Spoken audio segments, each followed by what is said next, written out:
2021년 새해를 준비하는 새해맞이 특별기도회 오늘 첫 번째 시간, 오늘 하나님 앞에 찬송으로 예배 올려드리겠습니다. 찬송가 490장입니다. 찬송가 490장.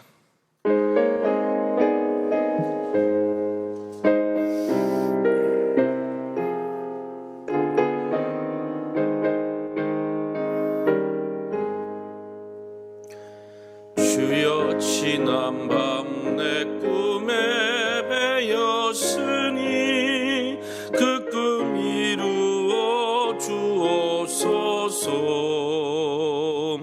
밤과 아침에 계시로 보여주사 항상 은혜를 주옵소서. 나의 놀라운 꿈 정녕 남이 끼는 장차 큰 은혜 받을 편이 나의 놀라운 꿈 정녕 이루어져 주님 얼굴을 메우리라. 마음 괴롭고 아파서 낙심될 때 내게 소망을 주셨으며 내가 이 영광의 주님을 바라보니 앞길 환하게 보이도다. 나의 놀라운 꿈 정녕 남이 끼는 장차 큰 은혜 받을 편이 나의 놀라운 꿈 정녕 이루어져 주님 얼굴을 메우리라. 세상 풍조는 나날이 변하여도 나는 내 믿음 지키리니 인생 살다가 죽음이 꿈 같으나 오직 내 꿈은 참되리라. 나의 놀라운 꿈 정녕 남이 끼는 장차 큰 은혜 받을 편이 나의 놀라운 꿈 정녕 이루어져 주님 얼굴을 배우리라. 아멘. 기도하겠습니다. 사랑의 하나님, 2020년을 보내고 2021년을 준비하는 이때에 새해맞이 특별 기도회로 우리 성천에 온 성도들이 함께 마음을 모아 기도하고 주님 앞에 나아가기를 원합니다. 특별히 악을, 고난을 선으로 바꾸신 하나님이란 주제로 나아가는 이 특별 기도회를 통해 우리 하나님께서 얼마나 선하신 하나님이시고 섭리 가운데 우리를 인도하고 계시며 모든 것이 합력하여 선이 되게 하시는 그 하나님을 향한 그 부르심 앞에 순종하며 나아가는 자들에게 얼마나 신실하신 하나님이신지를 우리가 깨달아 알 수 있는 이 기도회가 될 수 있도록 하나님 함께하여 주시옵소서. 그들의 가정에서 또 직장에서 또 여러 가지 삶의 자리에서 함께 이 기도회에 동참하고 예배하는 주의 자녀들을 기억하여 주시사 이 기도회 기간 동안에 우리의 무너졌던 신앙이 다시 재정비되게 하여 주시고 하나님께서 우리에게 새롭게 예비하고 계시는 그 하나님이 여시는 새 길을 향해 걸어갈 수 있는 믿음의 발걸음, 믿음의 눈이 열릴 수 있도록 하나님 함께하여 주시옵소서. 오늘도 우리의 간절한 기도의 제목에 응답하시는 하나님께서 날마다 채워주시는 은혜, 시간마다 주님께서 길을 밝혀주시는 그 놀라운 은혜를 우리가 깨달아 알 수 있도록 하나님 함께하여 주옵소서. 예수님의 이름으로 감사하며 기도했습니다. 아멘. 성경 보겠습니다. 성경은 창세기 37장 18절에서 20절에 있는 말씀입니다. 창세기 37장 18절에서 20절에 있는 말씀, 우리가 한 목소리로 같이 합독하도록 하겠습니다. 요셉이 그들에게 가까이 오기 전에 그들이 요셉을 멀리서 보고 죽이기를 꾀하여 서로 이르되 꿈꾸는 자가 오는도다. 자, 그를 죽여 한 구덩이에 던지고 우리가 말하기를 악한 짐승이 그를 잡아먹었다 하자. 그의 꿈이 어떻게 되는지를 우리가 볼 것이니라 하는지라. 아멘. 자, 오늘부터 고난을 선으로 바꾸시는 하나님, 이라는 그런 주제로 2021년 새해를 맞이하려고 합니다. 2020년 지난 1년 동안 우리 코로나19 확산으로 인해서 어려운 시간들을 보내며 여기까지 왔습니다. 그런데 아직 끝날 기미는 보이지 않고 코로나19 바이러스가 더욱 거세게 우리 가운데 불어오고 있습니다. 여러모로 힘든 시간을 보내고 있지만 이런 특별 기도회를 통해서 말씀과 기도로 새해를 맞이했으면 좋겠습니다. 하나님이 코로나19라는 고난의 바람을 통해 믿음의 돛을 펴고 반응하는 우리들을 향해서 성령께서 어떻게 우리를 인도하고 계실지 오늘 저와 여러분이 확인할 수 있는 이런 특별 기도회가 되기를 간절히 소망합니다. 지난 사순절 기간에 주일 예배를 처음 비대면 예배로 전환하는 경험들을 우리가 하게 되었습니다. 그때 이런 생각을 하게 됐습니다. 한국 교회에 영적인 겨울이 찾아오고 있구나. 찬바람이 불기 시작한 거죠. 당신은 몰랐는데 지나고 보니까 코로나19라고 하는 역풍, 코로나19라고 하는 그 찬바람도 결국은 성령의 바람이었습니다. 그러므로 바람이 불 때 필요한 것은 2020년 우리 교회 표처럼 성령의 바람이 불 때 믿음의 돛을 펴는 일인 줄 믿습니다. 그래서 그때부터 제 안에서는 영적 겨울을 준비해야 되겠다. 우리에게 다가오는 그런 영적인 흉년을, 기근을 준비해야 되겠다라는 마음을 갖게 되었습니다. 감사하게도 작년, 재작년 한 2년 동안 하나님께서는 우리 교회를 통해서 뭔가 일하고 계시다는 사실을 우리가 깨달아 알 수 있었습니다. 우물물이 솟아나는 은혜가 있었고 말씀과 기도로 일꾼들이 세워졌으며 교회 성장이 어렵다라고 말하는 이때에도 교회가 성장하는 기쁨도 맛보았습니다. 그래서 어느 때보다도 2020년은 정말 기대가 많았던 한 해고 우리 성천교회가 더 많은 것들로 하나님께서 우리를 사용하시겠구나 라고 하는 그런 기대가 있고 소망이 있었던 한 해였지만 코로나19로 모든 것이 멈춰지는 그런 경험도 하게 되었습니다. 그렇지만 대수선 공사 어렵게 만들어가는 그 여정 속에서도 또 코로나19의 여러 가지 시간 속에서도 우리의 생각과 기대를 넘어서 일하시는 하나님을 경험하면서 불확실한 미래를 향해 믿음의 돛을 펴게 하는 믿음의 근거를 우리에게 주신 것을 생각하게 되었습니다. 그러면서 이런 생각을 하게 되었습니다. 전도서 말씀처럼 만사에는 다 때가 있다. 뿌릴 때가 있으면 거둘 때가 있고 또 풍년이 있으면 흉년이 있고 봄이 있으면 겨울이 있다. 봄에 뿌려야 가을에 걷고 겨울을 날 수 있다. 풍년이 왔을 때 그래서 기뻐하지만 말고 흉년이 올 수 있음도 알고 준비해야 된다. 흉년이 와서 당장 먹을 것이 없더라도 겨울을 나기 위해 종자까지 먹어서는 안 된다. 그러면 봄에 씨를 뿌릴 소망이 없어서 겨울을 날 수 없기 때문이다. 또한 봄이 왔다고 기뻐하긴 이르다. 뿌릴 씨앗은 있지만 당장 배고프기 때문이다. 그래서 울며 씨를 뿌릴 수밖에 없다. 하지만 울며 씨를 뿌리는 자는 반드시 기쁨으로 단을 가지고 돌아오게 될 것이다. 여러분, 그래야만이 우리가 흉년을 견디고 또 다가올 풍년을 맞이할 수 있다.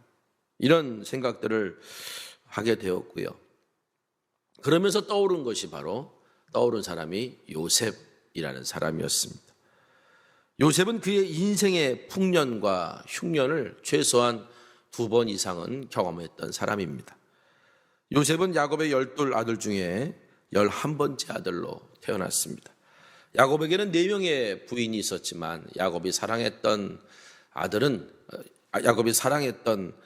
여인은 라헬 뿐이었죠. 그런데 이 요셉은 야곱이 그 사랑했던 여인 라헬에게서 얻은 첫 번째 소생이고, 그리고 그 라헬이라고 한 여인은 둘째 아들 베냐민을 낳다가 그만 죽고 말았습니다. 그래서인지 몰라도 야곱은 일찍 떠나보낸 사랑하는 아내 라헬의 첫 소생이었던 요셉을 다른 어떤 아들들보다 더 사랑했습니다. 목숨보다 귀하게 여겼습니다. 요셉이 형들의 미움을 받고 애굽으로 팔려 나갔던 그 17살 되기 전까지 12 아들 중 아버지의 사랑을 독차지했던 바로 그 시절이 바로 요셉에게 있어서는 바로 그의 인생의 첫 번째 풍년의 시간이었습니다. 창세기 37장 3절에 있는 말씀을 좀 한번 같이 봤으면 좋겠습니다. 요셉은 노년에 얻은 아들이므로 이스라엘의 여러 아들들보다 그를 더 사랑함으로 그를 위하여 채색옷을 지었더니, 자, 여기서 채색옷을 지었다. 요셉을 더 사랑해서 그를 위하여 채색옷을 지었다.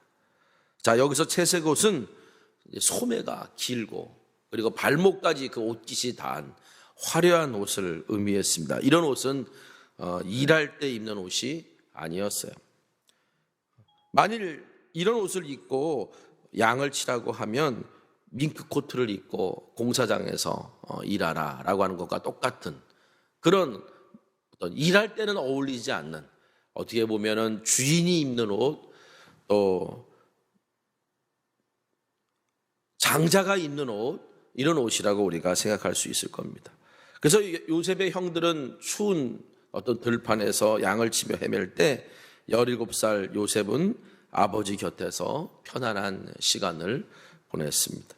자, 11번째 아들임에도 불구하고 장자 대접을 받으며 산 겁니다.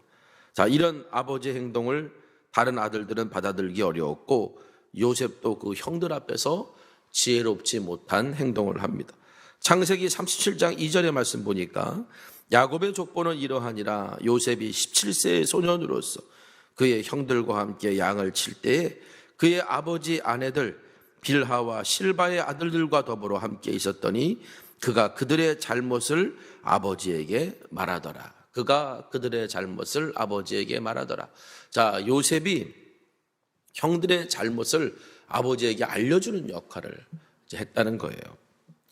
물론 이렇게도 이해할 수 있습니다. 요셉은 그의 성품상 또 그가 살아왔던 삶을 이렇게 들여다보면 정직했던 삶을 살았던 것 같아요. 그러니까 바르지 못한 것에 대해서는 견디지 못했던 어떤 그런 성품을 가지고 있던 사람인 것은 분명합니다. 그런데 성경을 보면 또 37장 4절 보면 그의 형들이 아버지가 형들보다 그를 더 사랑함을 보고 그를 미워하여 그에게 편안하게 말할 수 없었더라.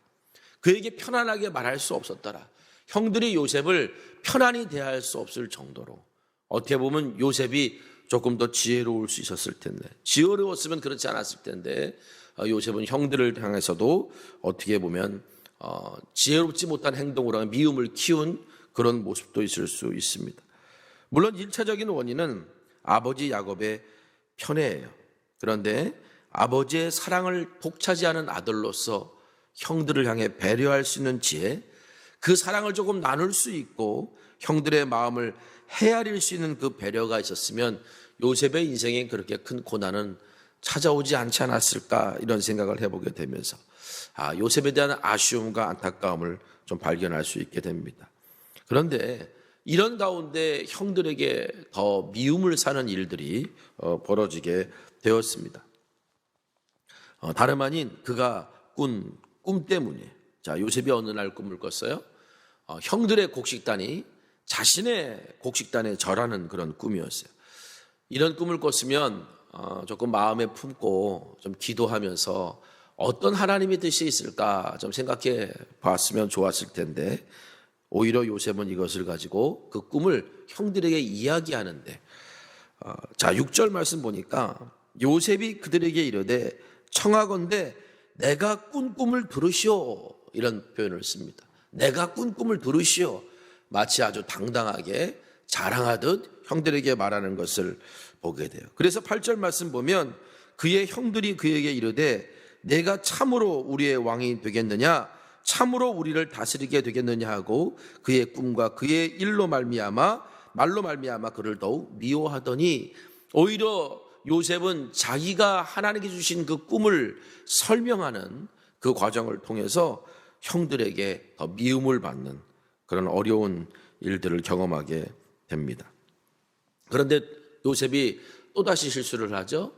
두 번째 꿈을 꿨는데 이번에는 그 아버지까지 함께 불러놓고 그 꿈 이야기를 하는 거예요.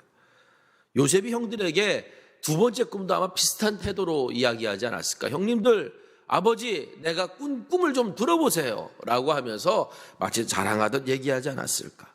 여러분, 제가 만약에 그 자리에 있어서도 기분이 좋지는 않았을 거예요.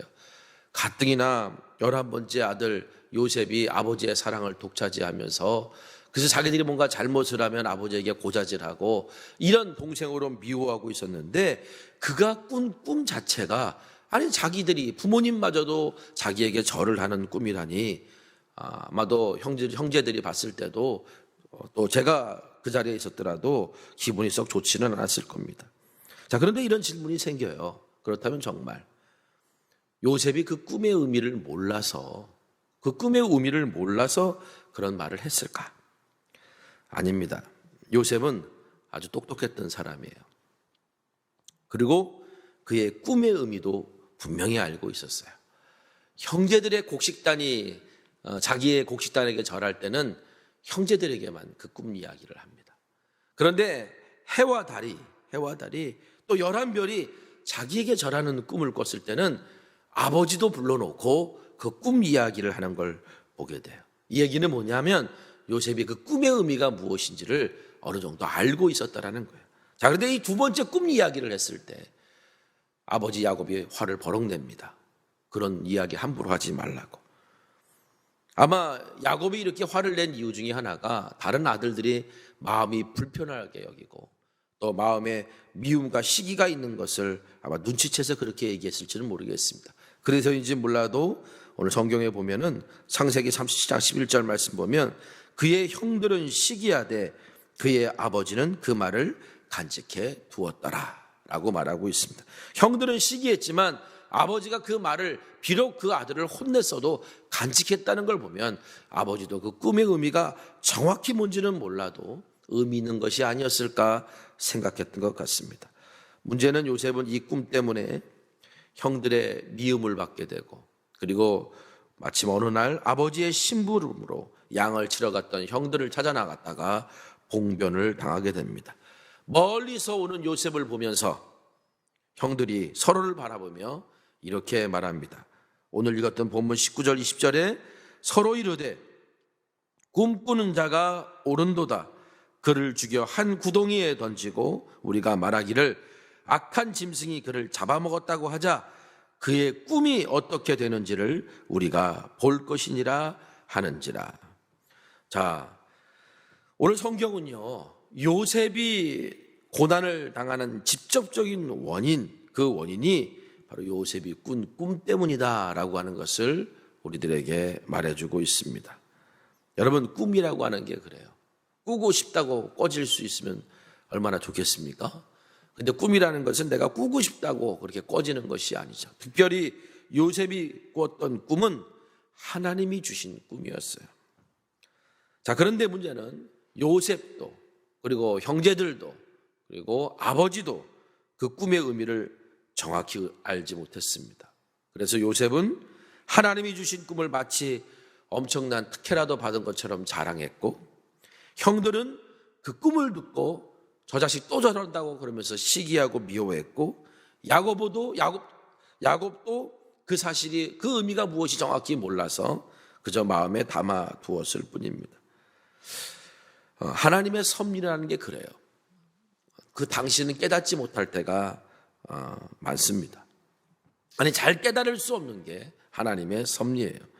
왜냐하면 섭리를 깨달을 수 있는 하나님의 지식이 우리 가운데 부족하기 때문입니다. 마치 이런 거죠. 또 영어 문장을 내가 하나 받았는데 뭐 주어가 있고 동사가 있고 여러 가지가 있지만 그 중에 아주 핵심적인 단어의 의미를 잘 모르면 그 문장을 어떤 추측만 할 뿐이지 정확한 의미를 알 수 없습니다.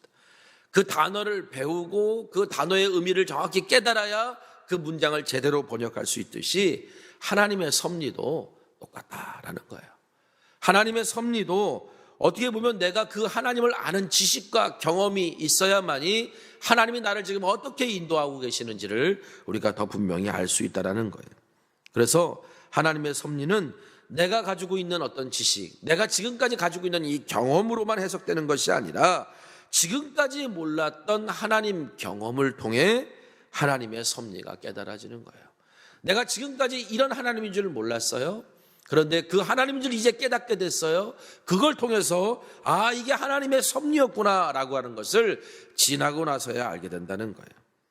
그 하나님 경험이라는 건 다른 게 아닙니다. 내가 어려움을 당하고 고난을 당했을 때 하나님을 신뢰하고 하나님을 바라봄으로 말미암아, 그리고 하나님의 말씀을 순종함으로 말미암아 얻어지는 경험, 알게 되는 하나님의 사랑, 이것을 우리는 하나님 경험이다라고 말씀드릴 수 있고, 이 하나님을 아는 경험의 지식이 내 안에 쌓여지면서 비로소 하나님의 섭리가 깨달아지는 거예요. 그렇기 때문에 하나님의 섭리는 당신은 잘 모르고 지나고 나서야 깨달아질 때가 많다라는 거죠. 창세기 50장 20절 말씀에 당신들은 나를 해하려고 하였으나 하나님은 그것을 선으로 바꾸사 오늘과 같이 많은 백성의 생명을 구원하게 하시려 하셨나니. 우리 이번 새해맞이 특별 기도회 주제 성구와도 같은 말씀인데요. 자, 요셉이 그의 인생에 있어서 형들 앞에서 아버지 야곱이 죽고 난 다음에 이런 고백을 해요.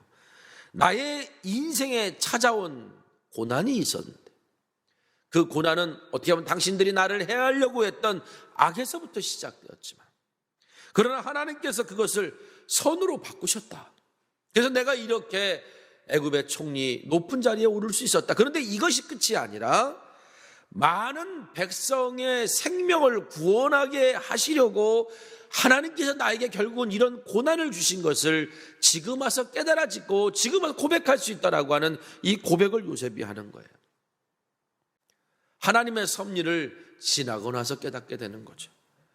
여러분, 그가 애굽에서 종살이 했고 애굽에서 옥살이 했고 애굽에서 총리가 되고 애굽에서 가나안 땅에 있었던 형제들, 아버지를 다시 만나는 그 과정에서 경험한 하나님, 그 과정에서 만나게 된 그 하나님의 경험, 그 경험을 통해 창세기 50장 20절에 그 위대한 신앙 고백을 할 수 있게 되었던 겁니다.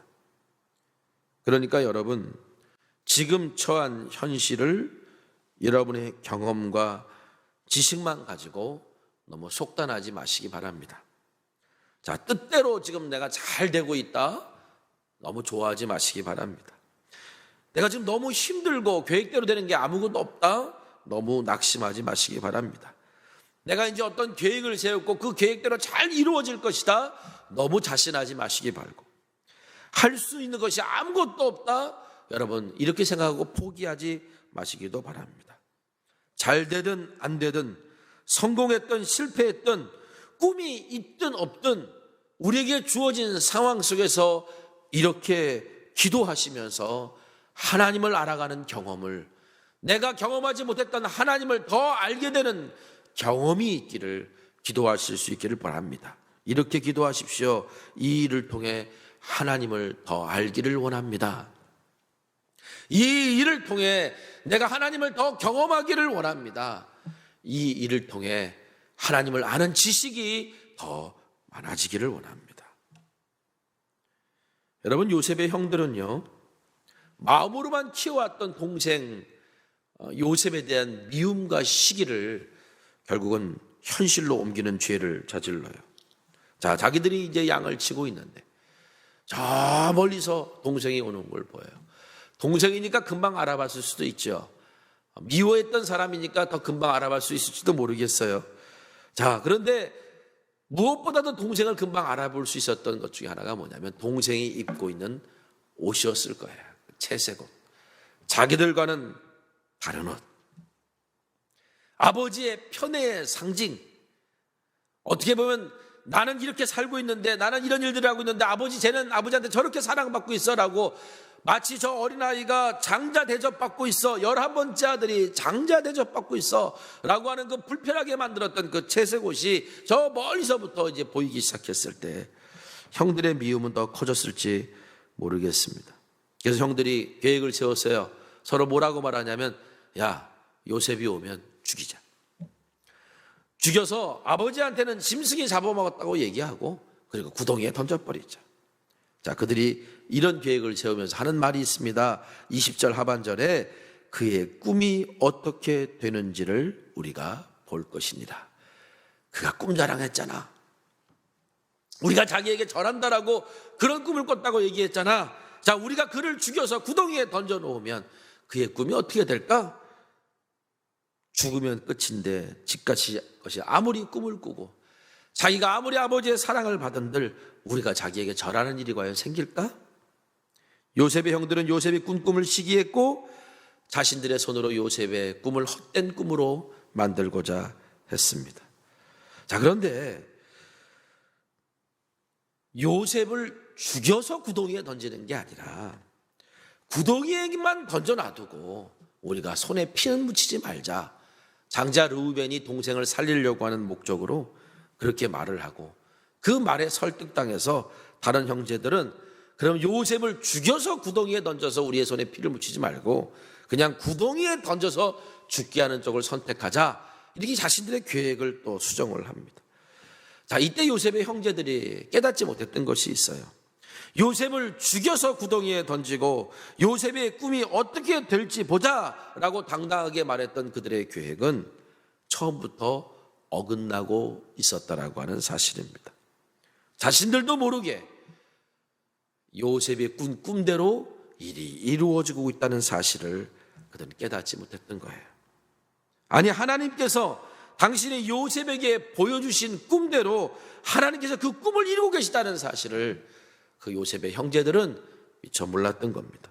잠언 16장 9절에 사람이 마음으로 자기의 길을 계획할지라도 그의 걸음을 인도하시는 이는 하나님이시라.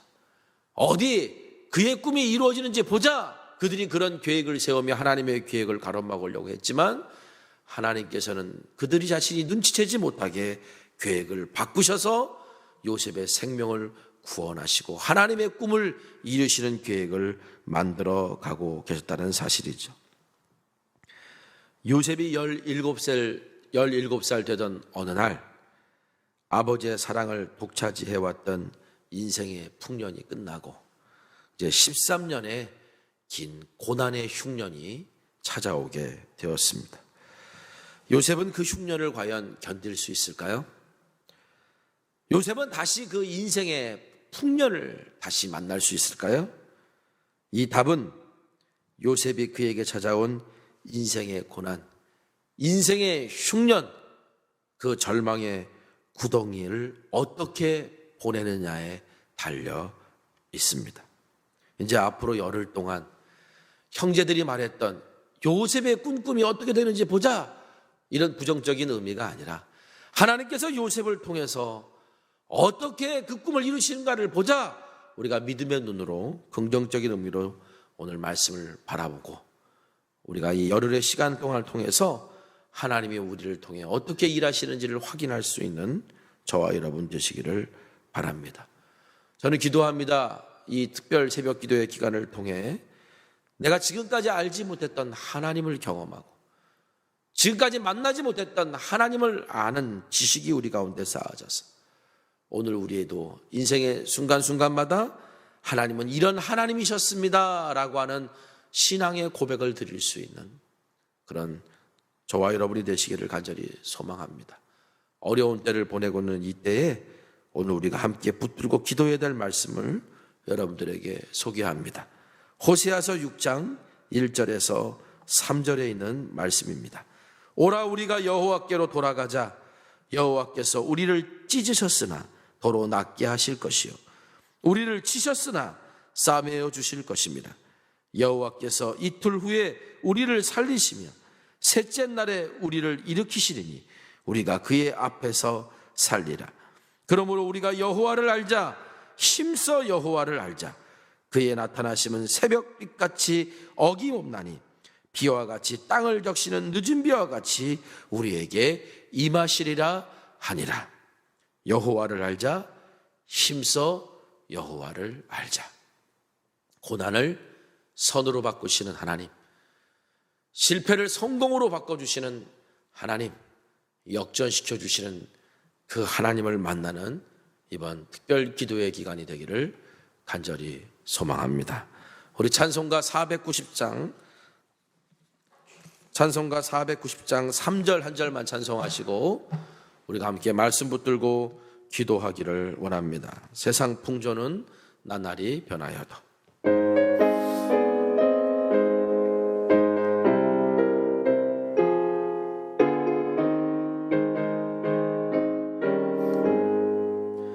세상 풍조는 나날이 변하여도 나는 내 믿음 지키리니 인생 살다가 죽음이 꿈 같으나 오직 내 꿈은 참되리라.